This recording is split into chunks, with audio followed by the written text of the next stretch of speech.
Alright, welcome back to Don't Think, Just Charge. I'm Dave, he's Harvey, and today we're discussing activation priority in one-page rules.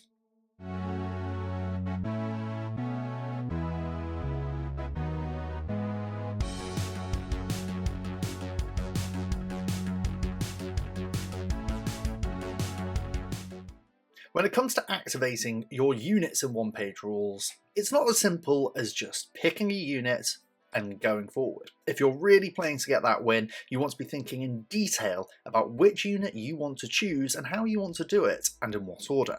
Let's start at the beginning though. So, from the playing the game section, after you've deployed your armies, the game starts, and the rules say that during their turn, a player picks a unit that's not been activated yet and activates it by performing an action. Once the action has been taken, the turn ends and the opposing player's turn starts, and this continues until all units have activated, at which point the round ends and a new game round begins. And on each new round, the player that finished activating first on the last round gets to activate first. And of course you do this for 4 rounds. When you're activating your units, you must activate one unit that's not been activated yet, and then you take one of the available actions. So these are the 4 actions we're familiar with, which is hold, standing still and you can shoot. You advance, where you move 6 inches and then you may also shoot. You rush, double distance, so 12 inches and then you cannot shoot. Or my favourite one to do, of course, is the charge action, where you move 12 inches into melee combat. Now, again, as with all things in OPR that we've covered so far in this series, that is incredibly simple in the basic principles of it, but the reality of it is far more complex. Now, before we go into it, we have had such rocketing support from everybody. Please continue to like and subscribe to the channel. Thank you so much for all of your support. We love that you love what we're doing, and we're going to keep doing it whilst you're still watching, so please keep showing us that support. Now, Harvey, let's go and have a quick look at what you think then are the first things that you're planning in your mind when you're considering when activating a unit. So I think we've got a list there of possible options available to you when you activate a unit. And we have hold, we have advance, we have charge, and we have rush. But I think this is kind of, as you mentioned, a very simple list. The actual list is far broader. So I think we should start with probably with the most simpler options and then move on to some of the more complex options. Because one of the key things about deciding what you're going to activate is knowing what effect it's going to have after you've activated it. Because if you're not thinking, where does this get to me after this, then you might as well just be guessing, oh, eeny, meeny, miny, moeing the whole thing. So I think we start with charging, which is as simple as taking your tape measure and looking at your unit and measuring the units it can charge. My favourite thing to do. That's all you need to do for now. Yeah, don't even think, just charge. Just charge. But yes, so you start by identifying the threats that any of your units that might be charging can charge. Then you want to make a quick judgment on whether or not you think that the charge is going to go your way or not. So maybe let's not take our unit of 10 slaves and charge them into the Hive Tyrant, who's got Fear 3 or so. But begin to assemble that list in your head of, okay, what can this threaten? The next simplest option I think we've got then is probably shooting, which is a very similar thing. We go, okay, well, this unit can move up to 6 inches, and then from there it can shoot anywhere up to its weapon's length in range. So that's slightly more complex, because we're going to take our tape measure, we're going to measure 6 inches, and then we're going to imagine our units there, and then measure from there, and obviously line of sight comes into play. But then it's the same rules as before. We look at all the targets it can shoot, and we go, okay, well, what's the effectiveness of this shot? What's it going to get me? At this point, it is also important to remember that if you're going to go for the third option, which is just moving onto an objective, you can achieve that in the first 2 as well. You can do that by charging strategically onto an objective, or charging onto a unit to use your 1-inch bounce onto an objective, or if you're so confident in the charge, charging a unit to use your 3-inch consolidate onto an objective afterwards. And then at the same time with your shooting, there's nothing stopping you from moving onto an objective to neutralise or take it, and then blasting the guts out of your enemy. Yeah, and there's equal parts moving off an objective there as well. I think oftentimes it feels like, okay, why wouldn't I want to be on the objective? But if your opponent is playing melee units and you put your units on an objective, you've just given them the option to charge you onto an objective. And if they win that combat and they rat you, then also they get an objective and your unit. Whereas before they might have just got the unit and then maybe the 3-inch consolidation wasn't enough. And if we're talking round 4, all of a sudden that was a really bad move for them because they didn't win the game. They just killed one of your units. From there, I think moving off the objectives also kind of brushes on this idea of moving to safety. Yeah. So sometimes one of the things you can do with a unit is just move them out of range of another unit. And that can be really powerful. And that can be out of line of sight. It can be out of charge range. Maybe it's out of line of sight for a spell cast or whatever it might be. Which is another thing that's often missed when people are analyzing their goes, because it doesn't feel like a go, right? It just feels like, oh, I'm just going to move them and then say nothing.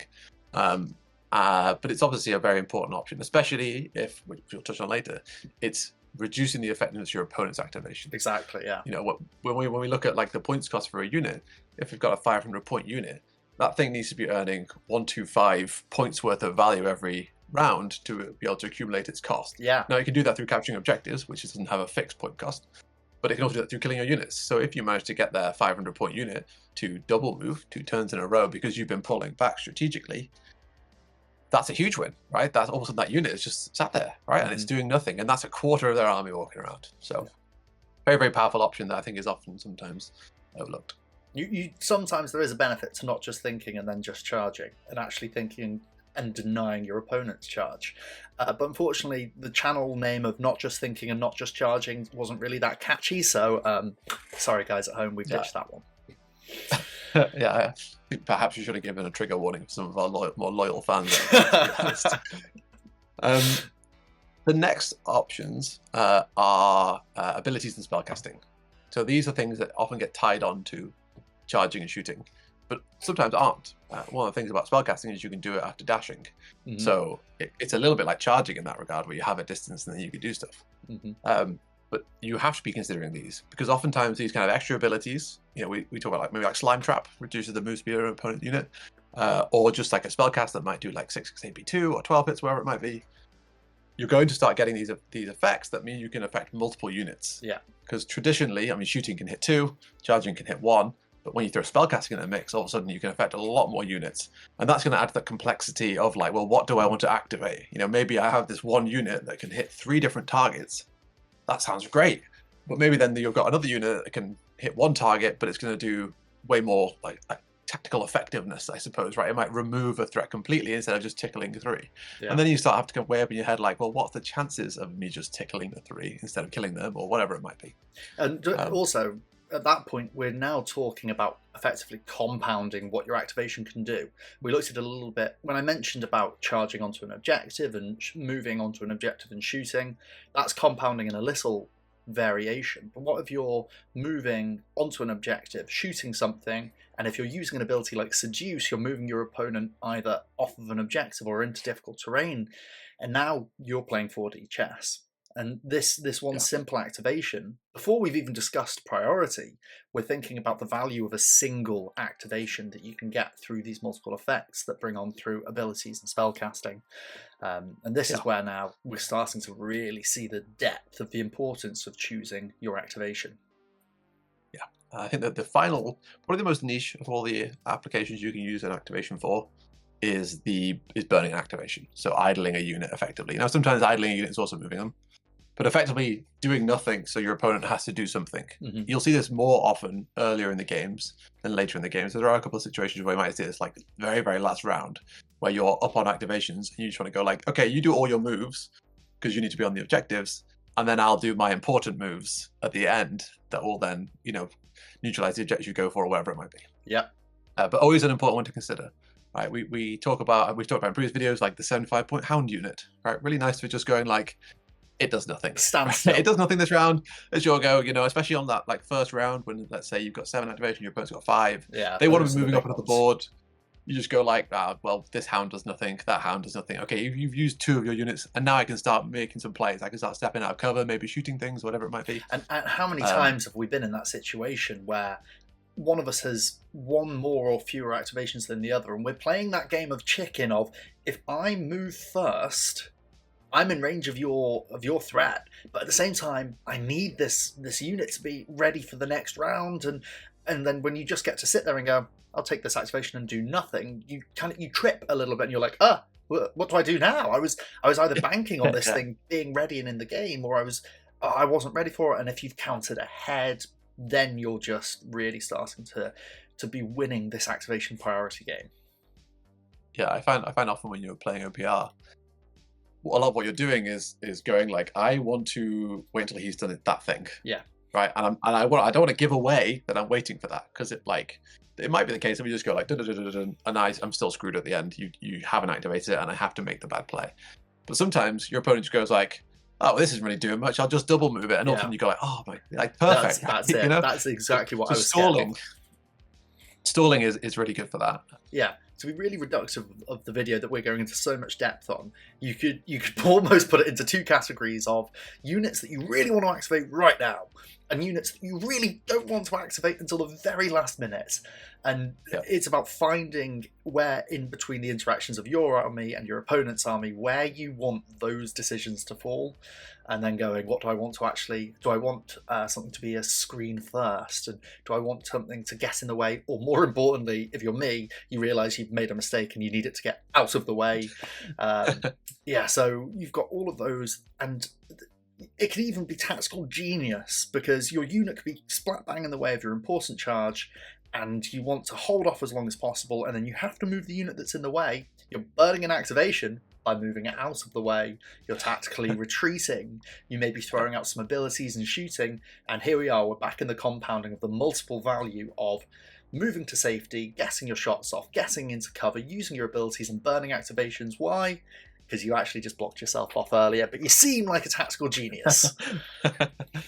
Yeah, and I think this kind of neatly carries us on to the next question, which is, okay, well, now I know what all my options are. I've kind of gone through each one of my units. Well, which one do I actually do? Yeah. Right. And I think the thing you really just touched on there is, do I need to do it? I think this is the biggest question you want to ask yourself for all your activations. I cannot count the number of times I've seen someone get ambushed on. Mm-hmm. The ambushing army has a big 500-point scary monster. The scary monster charges into your stuff and it ruins it. And then the person responds by charging the scary monster. Yeah. This is the most obvious and probably most common example of, I didn't need to do that. The scary monster ain't going anywhere. He's activated. He's still exhausted.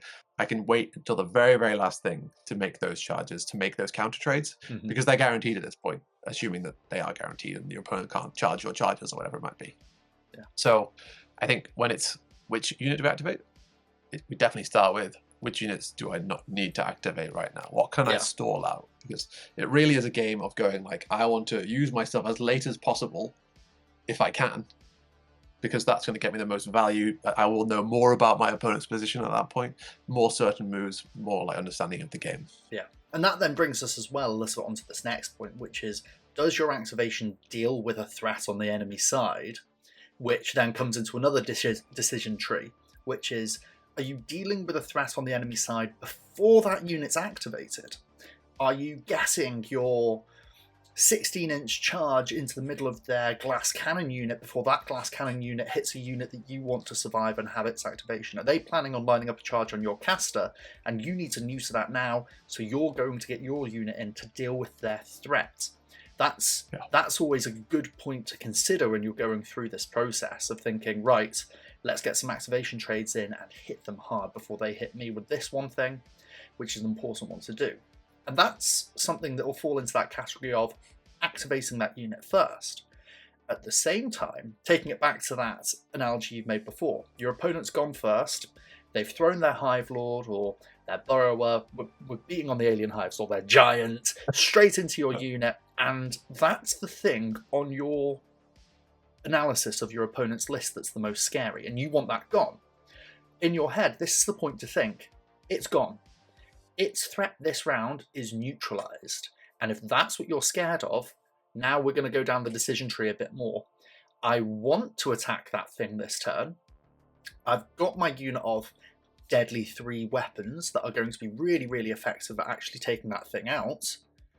I don't need to activate that unit immediately. I'm going to bank that activation until the last possible thing, and I'm going to now think, what's the second scariest point on their board? Let's attack that with a higher priority option. Let's take that thing out of play now, and then when it all trickles down and you've gone through your burning of your activations, what's the last thing I want to do? What's the thing I've prioritized the lowest? Well, it's just perfect. It's 3 deadly 3 shots into your tough 9 or 12 creature, and despite the fact that I have deprioritized, as it may feel to be, you are hitting a priority target with your priority activation. And just because you've put it somewhere else doesn't mean that your activation is any less efficient.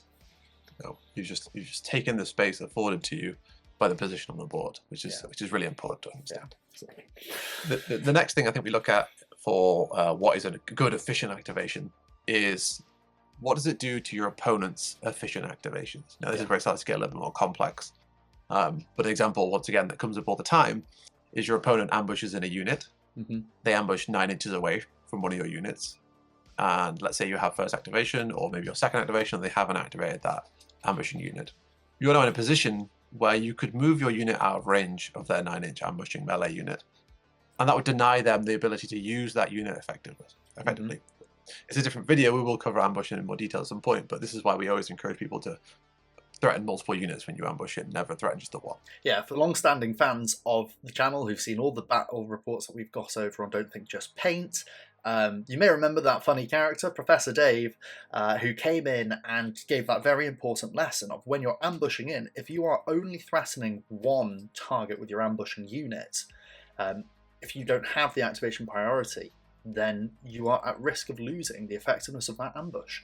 And it can happen so cleanly where they've ambushed in, perhaps you, as the receiving end of the ambush, have got the first activation for some reason, or worse, they activate something else and put their own foot in their mouths.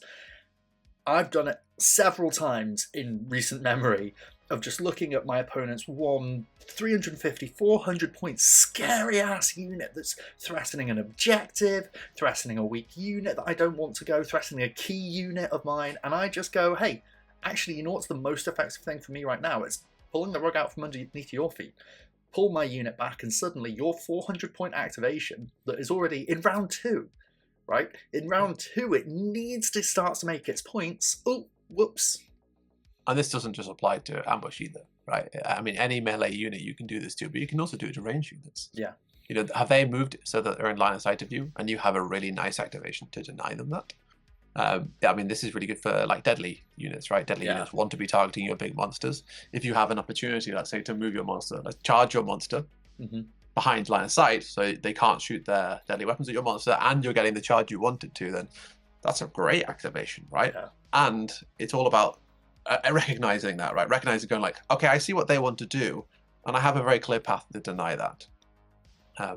So I think that's a really important thing to consider about whether or not you should be activating something. So as always, you know, do I need to do it? If I don't need to do it, then kick the can. Otherwise, then we're looking at, okay, does it threaten one of their units? I.e., does it remove a threat? Does it destroy one of their activations? The next step is, does it deny one of their activations? Or does it worsen one of their activations? You know, the most simple form of that is, you know, maybe putting one unit out of range or putting one unit in cover or whatever it might be. Yeah. And then finally, I think the last consideration you want for like what you actually want to be activating is playing the objective game. So the game is won or lost on objectives. And I think, does it guarantee an objective? Now in the base game, that's, will I end the game with that objective under my control? But in other game modes, it might be like, do I score points off this? You know, is this a move that's going to get me ahead in these points? So if it's progressive, do I capture that point so that it's accruing points over time? If it's like a capture the flag based game mode, do I take the flag and start moving it? Am I starting to play that objective game? So that's important to consider, I think, as well. So the next point then, I think, to consider when you're deciding how to prioritize your activations is, what do you do if you look at the board and everything can do all these things that you want to do? Or most importantly, what if you've got, more realistically, what if you've got multiple units that meet these important criteria that you're then factoring in? What is your thought process when we're at this point where there's multiple options available to you in this higher priority game? Yeah, so if I've identified, let's say, 2 activations that have very similar effects, let's say they're both denying an activation from my opponent, and they're both like lessening the effectiveness of an opponent's activation as well, right? So 2 really high value, interesting activations. I think the first thing I'm always considering is, which of these is most at risk right now? Which of these activations is going to get taken away from me if I don't take it now? Now, a really obvious example, let's say, is you've got a unit of 6 flamers, and they're all like 5/5s, right? it's very easy to take that off the board. Mm-hmm. And so you might be like, okay, well, I need to do this now. Whereas let's say the tough 12 guy on the other side of the board, he's probably not going anywhere. Yeah. So then you can start thinking like, okay, well, which is most at risk here? Which is going to be taken away from me if I don't do it now? So let's start with that one. Yeah. Now, if it's the case that both of them are equally as likely, let's say you got two tough 12 guys kicking around, well, then what do you do next? Well, then you start to look at like the nitty gritty details of these two activations. So you'll start to think about stuff like, which of these has the most impact on my opponent's activations? So either the most number of them or reducing the most amount of effectiveness. Mm-hmm. So let's say we've got two charges. One is on that flamer unit and one's on the tough 12 guy. Well, we should be charging the flamer unit because that's weakening it, probably destroying it, and denying them that activation. Whereas the other side might not have killed their like tough 6 monster or whatever. So we start to think like, what's most likely here? And then we touch on, okay, well, let's say they're both equally as likely, right? Oh, we're getting ourselves in a mess here, right? You know, both of these are doing amazing things. Both of these are equally at risk. Where do I go here?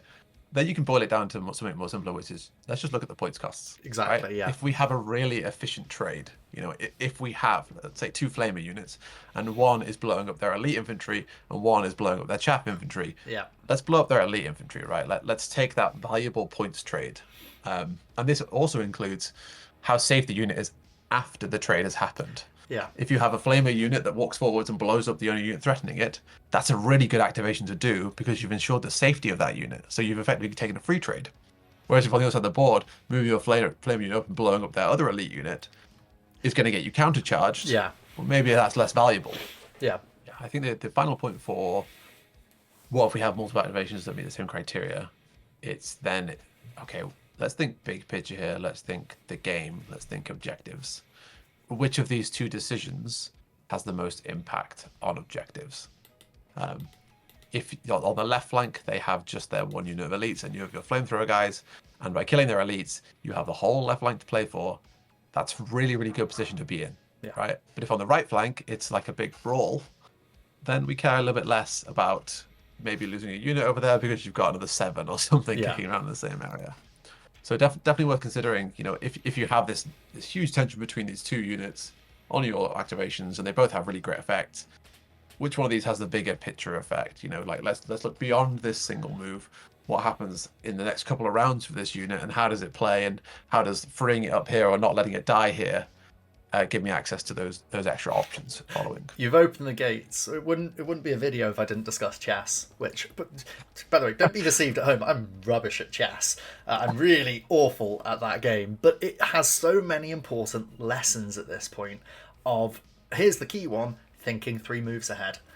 You doing something, thinking out your entire round right now, should hopefully put you in the position to thinking out your next round. And so if you're taking a move now that then means your next round is thought out, you're playing a deeper game, you're playing more strategically, and you will find more success by just having that, oh, what next? What's happening? Not just what next, what are you doing? Not just what next, what's my next activation? What next round? Where am I at the end of round 4? We've had the conversation so many times where you boil it back down to, well, I think I won that game because at the end of round 2 I was thinking about round 4 and my opponent wasn't. And it's all of those aspects that do just boil in. Yeah, I played many games of OPR where I knew I'd won the game. Yeah, by round 2. End round 2, start of round 3, wherever it might be, right? And my opponent hasn't realised yet, right? Because they aren't planning ahead. They're just going like, I'm going to take my custodians. No shot fired. and charge these ghosts because Ooga Booga, I like rolling 9 dice and hitting on 3s. Yeah. But it happens all the time, right? Like, if you're not thinking ahead and your opponent is, all of a sudden you're going to reach that point where you go like, oh, you've won. And you go like, yeah, I have won. And I don't want to tell you because you're having so much fun. But yeah, unfortunately that has already happened.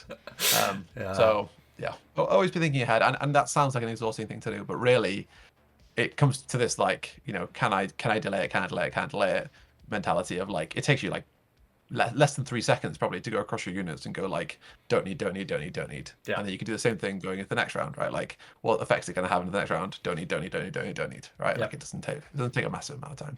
And that feeds really well then when we're thinking about need or don't need on what you're doing with your activations into then again, deeper and deeper into the detail and the nitty-gritty, but now we're going to have a look at the special rules. And when you're thinking about what you do and don't need in your priority list, so taking the biggest one that comes in as a thing that I fluctuate daily on back and forth of, is this an amazing ability or is it trash? Advanced tactics or pheromones, or I forget what all of the different aliases of it are. Inspire, yeah. That's Inspire, double time, yeah, all of them, yeah. Double time, brilliant. All of these, yeah. It's the one that says that when you activate this unit, pick a friendly unit within 12 and move it 6 inches. Now, paint the pretty picture of, for example, last week, where you're playing with one unit, you've got double time, you've got a hero with double time inside it. How are you structuring your thoughts and your activation priority decisions around having that ability? So the most simple version of prioritizing advanced tactics is I need to move my unit closer so they can charge. That's the most basic use of advanced tactics is 6 inches extra move for one of my units. So you can see exactly how that might play into activation priority. I need to activate my advanced tactics unit so I can move my guy up so he can charge. But that's not all advanced tactics is. There's more nuance to it there. We talked before about denying people effective activations, and this is where advanced tactics can do absolute wonders. Yeah. If your opponent ambushes in and is hurting 2 units, you could activate your advanced tactics guy, you could move the advanced tactics guy, and you could move the unit they're threatening, the other unit they're threatening, and deny them an ambush, a charge, right? Which is huge. The first time you're playing 2 activations. The first time I realized I could do this in a game, I felt like an absolute genius. I was Sir Isaac Newton of OPR because exactly that. Someone had even said to me, they said to me outright, they went, I've been watching your videos, I'm going to ambush this unit in right here, and I'm threatening 2 units with a charge. And I went, cool, my activation, move this unit, advanced tactics out. At the same time, I'm charging with my first activation, and they just looked at me and went, you bastard. It was so wonderful. It was such a great point, because they even were like, you set that video up. You set this all up to get me. It's like, no, advanced tactics just has so much gameplay to it. Yeah, and it plays into all the movement things we talked about so far. Advanced tacticing a unit off a point, so your opponent has to not charge the point. Yeah.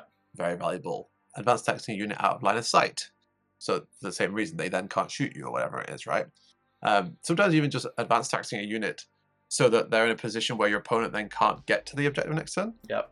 So, you know, if they're flowing like, well, I mean, if you're 9 inches away from a point and you advance tactics so that you're 15 inches away, and your opponent charges from one side, they might not be able to make it to the point next turn. Yeah, right? Because you're like that further away. But also another valid point, blocking charges as well. You can go like, well, get out the board there, lad, because it's time to block some charges, or block some line of sight as well. Block line of sight. Also, sneakily getting out of terrain. It's a hidden strider move as well. If you're in the middle of some thick woodland or something, and your opponent's thought, right, you're stuck with 6 inches of move, and you go, gotcha. Out comes the 6 inches of move, and now my unit's got full movement range threat. There's a lot of extra play, and I think what we're trying to wrap this up into the bubble of saying is your unit with advanced tactics. Remember that you've got more gameplay than just activating it first to set up a charge. You can also wait, bait your opponent into a move, and then pull out at the same time.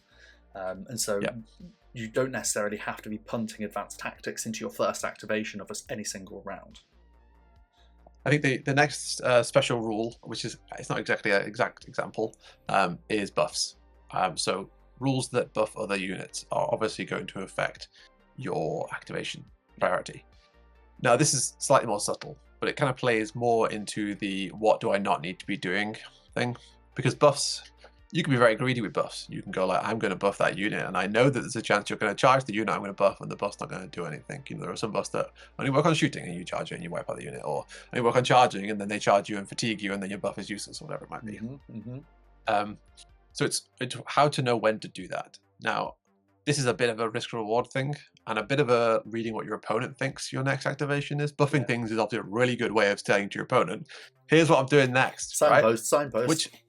Which is double-edged sword. One, you can put it on something that you don't care about and they go like, ah, right? But most likely you're putting it on something you do want it on, and then they can then see what your next play is and they can start to dismantle it. But I think for buffs, it's all about that. Do I need to do the activation that I'm going to buff? Yep. And if I don't need to do it, then let's kick it back. Let's do the buffing, right? Like, we don't need to worry about doing it right now. So let's get even more effectiveness when we do it. So not a massive point, but just one to consider when you're going through your priorities. Am I going to be applying a buff? Do I need to be applying the buff now? And can I afford to apply the buff now? If yes, then we're fine.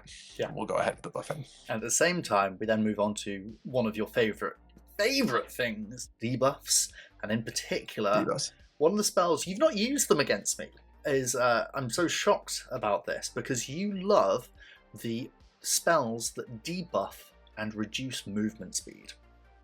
Yeah, I probably mentioned it in a couple of other videos, but this is a great toolkit spell to have in our list. No, I think Ghost Undead have it at -1, -2 inches at level 1. Okay. I like, what an amazing thing to have in your toolkit. Now, when it's something like Slime Trap, which is the guaranteed effect, your opponent can read it on your list and know that it's going to happen. Yeah. One of the most beautiful things about move speed debuffs is that your opponent kind of has to account for it in everything they do, which means they need to move that 4 inches closer in case you do cast it on that unit or what have you. But move speed debuffs are an extremely potent way of messing up other people's activations because of that requirement. If your opponent isn't going, okay, so like, let's say they've got a unit of cavalry and they're like, I'm going to put them 13 inches away so that I can get the charge next turn. Yeah. And then all of a sudden you trim off a bunch of extra from it. Then they're like, oh, I've now completely lost that activation. This cavalry, now what am I going to do? I can move a bit closer, I guess. I'm going to repeat the step for next turn and maybe get caught with the same trap again. Yeah. It's such a horrible thing to be playing against. But definitely want to consider. So if you ever have a cast that has move speed debuff or units that have move speed debuffs, just think about like, okay, in the same way I could move out of range, I could just reduce that range and just see what happens there, right? Yeah. Really, really interesting. So those things kind of slowly kind of trickle their way further up the priority list because they're something that needs to happen before they activate. The moment they've activated, it's too late. Yeah. At the same time, to a lesser degree, and you can then think about the other debuffs that come in, especially from spells, -1 to hit, and also -1 to hit when shooting. Things like that can also matter at that point. And one of the points, whilst we're on the caster aspect, that I know I've used is using caster points to debuff the dice roll, and suddenly being in that 18-inch range to say, hold on a second, if you're throwing spells here, let's make sure that you're throwing spells at a worse success rate. It's an extra point of thinking about your priority and thinking, actually, I want to throw this caster up the board and not cast a spell. It can matter in the long part of the game. I mean, once again, another pretty niche application, right, is counterspelling. It's not something you see in most games, but it's certainly an important one. I think one of the nice things about counterspelling, especially for this whole thing, is you can see what your opponent's plan is because they announce the spell, right? And you go like, oh no, that's way more important than my 6 hits AP2. You're absolutely gone there, lad. I'm spending points on I'm holding up. Let's make that a 6. I think that's a recent game I had where you can even then get into a mind game with your opponent, and your opponent's there going, I'm going to cast this spell, and you look at it and go ahead. And I'm going to cast this spell, and go ahead. And I'm calling out one guy, Jack, who I played in Bristol a couple of months ago, where we had this exact exchange, and he slow rolled the less important ones, and the dice just went with me, and he didn't get either of them, and then he went for it, and I went, right, that's going off on a 6, and he rolled a 5, and it was the mind game level, because you're then not just in your priorities of your activations, you're in your priorities of your spell casts, and we're playing a so much more deep game. And I think Jack and I still both look back on that game. I look back on it very fondly. I won. Sorry, Jack. But we've spoken about it a lot, and we both go, oh man, think about this, and all these points in that spellcasting mini game we had was something else that was so prevalent in that one game. And it's subtle. It's not something that happens often, but it's something that you could apply to your strategic thinking when you are deciding how to prioritize your activations. Yeah. by kicking your caster down the road to be a later activation, you keep that option available. Not only do you keep the option of like what spell I can cast, maybe the spells will become different priorities because it's later priority, but also I can still counterspell things because I still have my tokens available to me. So yeah, definitely worth considering in the kind of special rules section of what I should and shouldn't be activating. Alright, so there you have it. There are detailed thoughts on how to go through deciding when to prioritise what activations in your game of one-page rules. But before we go, we're of course going to give you our 3 top tips on when making your activation priority decisions. The first one, of course, is here, more important than previously, start by analysing what your opponent's most effective activation actually is. Are you going to be neutering it by attacking it, or by getting the hell out of there? It's important to think about what your opponent wants to do before even you're thinking about what you want to do. And once you've decided what your opponent's doing, you need to decide what you're not doing. I've said it lots of times in this video, but it's really important to not activate things too soon. Keep those cards in your hand, make sure your opponent's guessing at what you're going to do, and then once they've overextended with all their units, then pull the trigger and start using your activations as efficiently as you can. And then the third point is, of the remaining units, you choose the ones that you think have the greatest effect on what you believe that your opponent's highest activation priority is. And remember that that activation priority isn't necessarily just the unit, but it's the overall activation. Here we're drilling back down to things like those buffs, advanced tactics, and then most importantly, above all, playing for those final round objectives and going for the win. If you can neutralise those threats of your opponent winning the game, well then you're really playing that gritty game of OPR that we're here speaking to you about. Thanks again for watching, everybody. This has been our video on activation priority and one-page rules. If you've made it this far, please do give us a thumbs up, drop a comment down below, subscribe to the channel. We really appreciate all the support you've been giving us, and so please keep the love coming. Until next time, I've been Dave, he's been Harvey. See you soon.